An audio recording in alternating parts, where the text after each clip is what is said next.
Okay, we're going to take this bike out for just a little spin. I took it up the trail. We were out in the woods, one of my students, Peter, and it was really fun. Surprisingly, I didn't think I was going to like it. But let's see how it is on the road.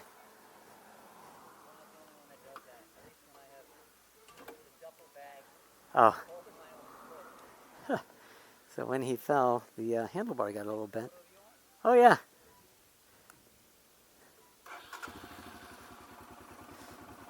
When he fell, the handlebar bent a little bit.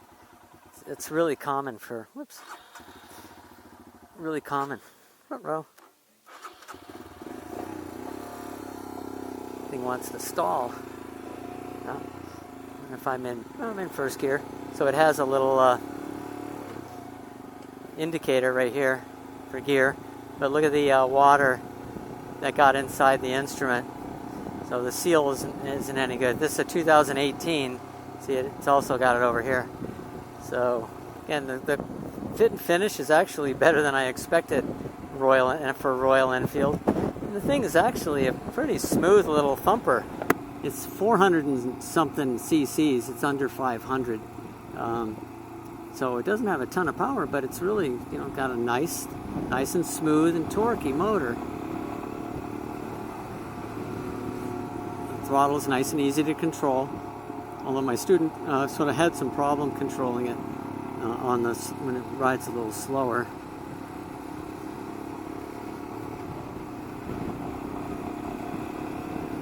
Now this thing is way more interesting than I thought it was going to be. A little bit of surging going downhill, that's really common. That's what happens with on my Tiger too. That thing very predictable and linear.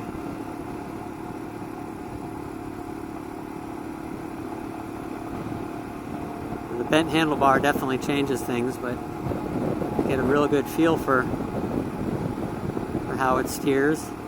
Very light. So it's a little buzzy, up around 4,500 RPM. I guess it's only got a 5 gear, only 5-speed transmission, 5-speed transmission. It's okay, we're doing 50 miles an hour and it's at 4,000 RPM.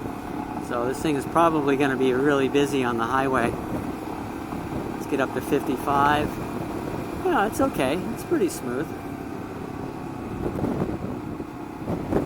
Got some kind of, I think they're Pirelli MT 9010 type tires, which work out fine. They were just fine for the woods that we were riding in. And Peter was a ADV student of mine today. All right, let's see how the transmission's a little clunky. That's for sure.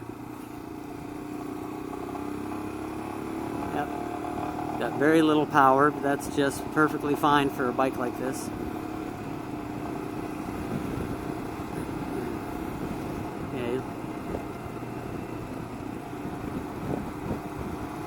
Yeah, it handles real nice. I like it. Very light. This would be a bike that if you're really wanting some kind of adventure type bike or like scrambler, this is more like a scrambler type bike. It's only $4,700, I believe, brand new. If you can find a Royal Enfield dealership, that might be your hardest thing. And reliability wise, I think they're pretty bulletproof. They've been using them in India for years. This is a little bit newer version of their motor, but should be pretty reliable. Tough to get parts, so keep that in mind. Yeah, see, this thing handles really well. It's just nice and smooth. The seat's pretty comfortable. It's a little soft. It might be kind of get hard over time as the foam compresses. So again, I'm in 5th gear, so I can cruise through here. When I accelerate hard, not much happens. A little bit of a thrumming vibration. All right, I'm going to take this left. So we'll do a different way back. Transmission's kind of, like I say, it's kind of clunky, but it gets the job done. So climbing a hill, I've got it almost full throttle. does fine. I mean, it's got nice switch gear. You know, this is fine. This is all kind of standard fare. It looks like it might be off of a, almost looks like it could be Japanese, although I don't think it is. But it looks the same, you know, the same sort of quality. The other side too. It looks normal. It's almost like my Triumph. It's got this kind of enricher. Well, it's not really a choke because I think this is fuel injected. Is it? I do believe so. I think they would be able to sell it in the States if it weren't fuel injected. So this is like an enricher. My wife's Kawasaki Z750 also had an enricher, even though it was fuel injected.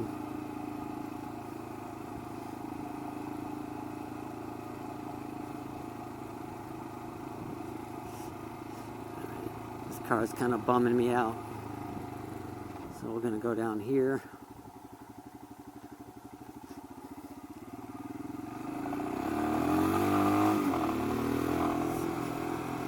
The thing barely has enough power to spin the rear wheel, but it does. The rear brake and the front brake it's adequate. It's not going to be very powerful. It's a single disc. Going down to first gear, little throttle blip. It works. We're going to take this right.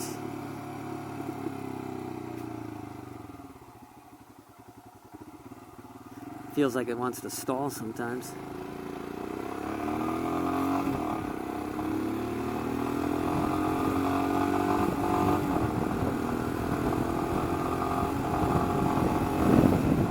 See, the transmission it gets hung up, so normally the gears would just shift really smoothly right into the next, but just a little bit rough, a little stubborn, I guess you call it. This bike is it's only got 750 miles on it, so things will soften up and loosen up. I'm sure this transmission will be a lot better with another 1,000 miles on it.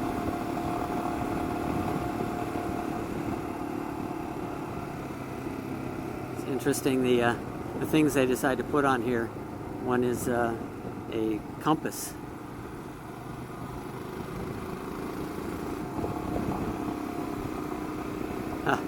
Yeah, I mean to dedicate a whole section of your instrument cluster for a compass, that tells you that this is probably used in places that really don't have a whole lot of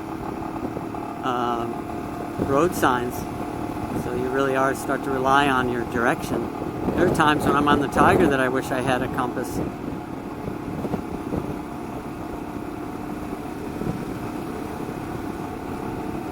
See the little tachometer. What else is down here? Gear shift. Looks like there's a clock. It's got engine temperature, odometer, and something that I can't see behind the fog. Oh, I see, it's a little trip meter. So here it's when it's lugging a little bit, fifth gear, it starts lugging a bit just under 4 grand. It's much happier at 45.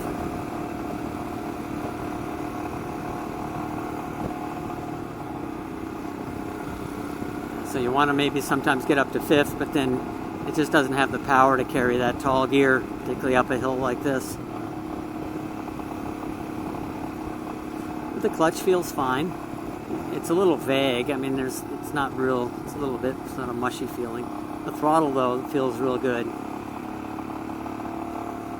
I mean, they kind of don't. They designed this thing to not be overpowered in any way, like with the acceleration or braking or anything. So it's just intended to be any person's motorcycle. And I think they've succeeded pretty well. Feels good. Feels pretty neutral. I don't see any real problems. The owner of this bike sort of talks about a bit of a wobble that he gets into at 40 miles an hour. And you can kind of see maybe where the stability is just a little, I don't know, just a little odd at this speed anyhow. But at speed it seemed to be just fine. Okay, I'm going to pull in here. Well, so hopefully that was was fun for you. Get this thing turned around. And it does tight turns just fine.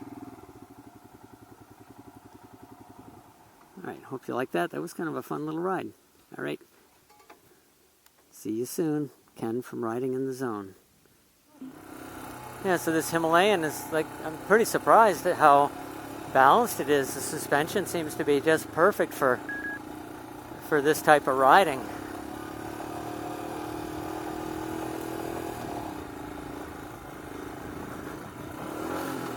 And a little false neutral. Look at that thing. I like it. Alright, I'm going to turn it around. This is my student's bike, so I'm going to get it back to him. He's having trouble with controlling the throttle, but I don't see any big problem here, and also the rear brake. He's getting used to some new boots.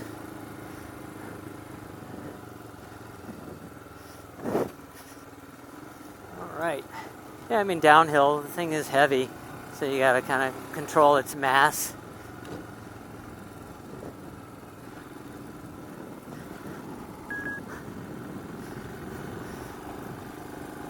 Nice, you get your body in position really good. The handlebar height is real good. Really not, doesn't have much power. The thing's got under 500 cc's of capacity motor, but it's perfect for this. Look at that, just sweet. I mean, this was a fairly easy road. So one thing about this bike is the center stand hangs down, and the spring is really weak, so that's what you heard back there. It's just that center stand.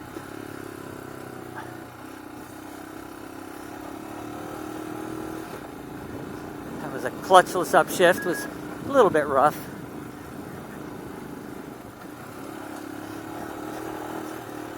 He's just breaking this bike in, so I'm helping him. It's got 600, maybe 700 miles on it. Oh, this thing is a blast. It's a 2018 Royal Enfield Himalayan. Yeah, the transmission's a little bit vague. It hit another false neutral. Alright, let's see. Control this. Alright. Well, that was some fun.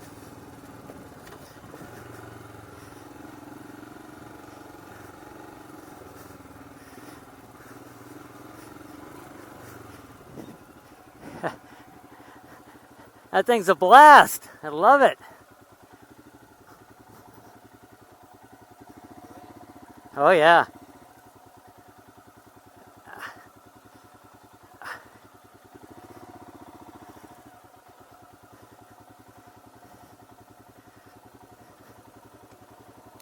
That thing's awesome.